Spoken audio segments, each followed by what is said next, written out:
Lieutenant general Sanjay Kulkarni हमारे साथ आज की चर्चा में हमको ज्वाइन कर रहे हैं। बहुत धन्यवाद सर। एयर कमोडोर कार्तिकेय काले सर, आपने भी वक्त निकाला, बहुत शुक्रिया। अचल मल्होत्रा साहब हमारे साथ जुड़ रहे हैं। पूर्णिमा नाथ जी अमेरिका से हमको ज्वाइन कर रही हैं, और इसके अलावा आशीष सिंह हमारे साथ जुड़ रहे हैं, डिफेंस जर्नलिस्ट। आप सभी का बहुत स्वागत। लेकिन सबसे पहले 71वीं लहर ईरान क्या इतने दिनों तक सस्टेन करेगा? क्या इस तरीके से, इस इंटेंसिटी के साथ सस्टेन करेगा? ये कितनों के लिए हैरानी का सबब है? केवल अमेरिका के लिए, या यहां हमारे साथ जो वॉर वेटरन्स हैं उनके लिए भी ये हैरानी का सबब है? जनरल कुलकर्णी। कोई शक नहीं दिनेश जी कि वाकई ईरान ने पूरे विश्व को एक तरीके से असंबद्ध कर दिया कि ऐसे कैसे हो सकता है कि ईरान, जिसको कहा जाता था कि 3-4 दिन और 2 तकरीबन, मतलब अमेरिका एक महाशक्ति के सामने 3 हफ्ते टिकना काबिल तारीफ। ईरान की दाद देनी पड़ेगी कि जिस प्रकार से ईरान ने पलटवार किया है, जिस प्रकार ईरान लगातार अपने सुधार कर रहा है। 2000 हम कॉलमशेर मिसाइल को लेकर के कहते थे कि इजराइल टारगेट पर है, अब 4000, मतलब कम से कम इस तरह के मतलब कोशिश करना और दियोगो गासिया में जाकर के हिट करने की बात करना, मुझे लगता है ईरान के पास अभी भी कोई ऐसे देश हैं जो उसकी मदद कर रहे हैं। नहीं तो ईरान कहाँ इतने सैंक्शंस, इतना सब कुछ होने के बाद पूरी खबर मोसाद अंदर सब कुछ, उनके टॉप लीडरशिप मारी जा रही है, इसके बावजूद। सर आप अगर ये बात क्लियर कट कह भी रहे हैं, मुझे याद है जब पोलैंड के ऊपर जाकर एक मिसाइल कहा जा रहा था कि रशिया की मिसाइल वहां जाके गिर गई है, दूसरी मतलब बाकी की दुनिया से ज्यादा अमेरिका यह साबित में करने में लगा हुआ था कि नहीं ये रशियन मिसाइल नहीं है, रशियन मिसाइल नहीं है ये, क्योंकि उसके बाद नेटो के युद्ध में उलझ जाने का खतरा था। अब आप ये इशारा कर रहे हैं, बहुत बड़ा इशारा है कि किसने मदद दी है ईरान को इतनी दूरी तक की मिसाइल बनाने के लिए।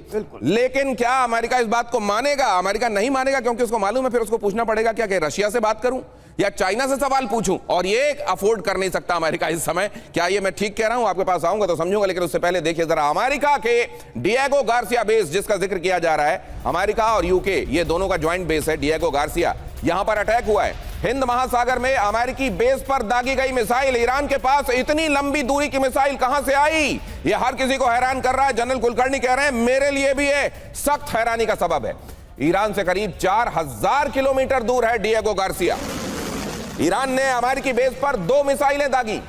वॉल स्ट्रीट जर्नल के हवाले से यह बड़ी खबर है, 2 मिसाइलें दागी गई डिएगो गार्सिया को निशाना बनाते हुए 4000 किलोमीटर दूर ईरान से। इतनी दूरी की मिसाइलें ईरान के जखीरे में कब आ गईं? ईरान ने तो इससे पहले कभी दुनिया को यह नहीं बताया था कि उसके पास इतनी दूरी तक मार करने वाली मिसाइलें हैं। तो क्या उसके पास कोई इंटरकॉन्टिनेंटल मिसाइल भी रखी हुई है जो अमेरिका तक पहुंच सकती है? क्या इस बात से इनकार किया जा सकता है कि उसके पास ऐसी मिसाइल नहीं होगी? ये कहा जा सकता है दमदार तरीके से, या इस बात से अब इनकार नहीं किया जा सकता? ये अंदेशा भी बड़ा हो गया है कि हो सकता है इस तरीके की कोई इंटरकॉन्टिनेंटल बैलिस्टिक मिसाइल भी हो जो अमेरिका को भी अपनी जद में लेती हो। और क्या ये बात समझने के बाद अमेरिका के हाथ पैर फूल गए होंगे? असल में हम यही समझना चाह रहे हैं, और इसीलिए हमने आज ये नाम यहां अगर आप देखेंगे तो इसको ये दिया है जो आप यहां देख रहे हैं, ईरान का 4K वाला अंगारा। 4000 किलोमीटर दूर जाकर अंगारों की बारिश करने वाली मिसाइल 4K अंगारा। ट्रंप का क्या पूरा खेल इस खबर ने है बिगाड़ा?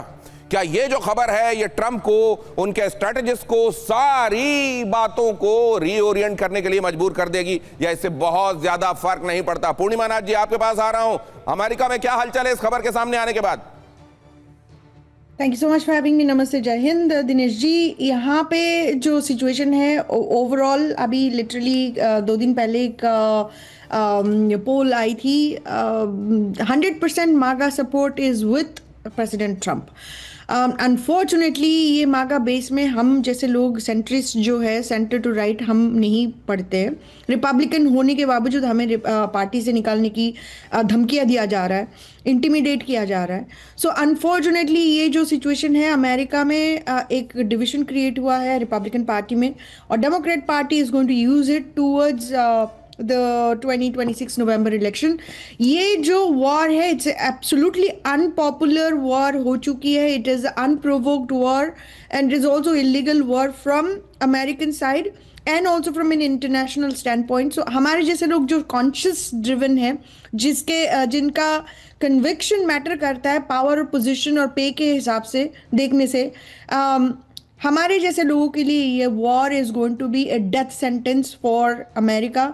इनफैक्ट जो मिलिट्री लीडर्स है जो प्रेसिडेंट ट्रम्प की पहले एडवाइजर रहे, कर्नल डगलस को आप सुन लीजिए, वो उन जैसे लोग भी अभी बोल रहे हैं कि Trump made a major mistake in Iran.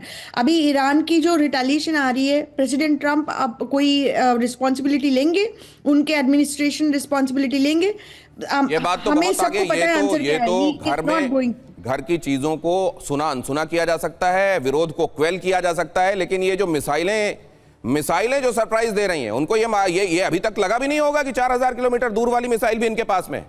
और ये बात कही गई थी ईरान की तरफ से कि अभी तक जो असल है हम निकाल रहे हैं, ये बहुत पुराने वाले निकाल रहे हैं, नया निकालना बाकी है, मसूद पेजेश्कियान ने कहा था। और एक तरीके से एक नमूना उन्होंने दिखा दिया। तो अब तो डर ये भी होगा कि इंटरकॉन्टिनेंटल बैलिस्टिक मिसाइल भी रख के नहीं बैठे हुए हैं ये लोग, और अगर ऐसा बैठा हुआ तो बाकी कहा सुनी। तो एक तरफ इस खतरे से कैसे निपटेंगे?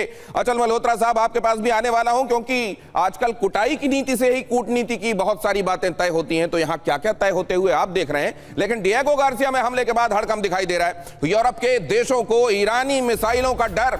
ईरान की रेंज में ब्रिटेन, फ्रांस, जर्मनी, ईरान की रेंज में यूरोपीय देश भी आ रहे हैं।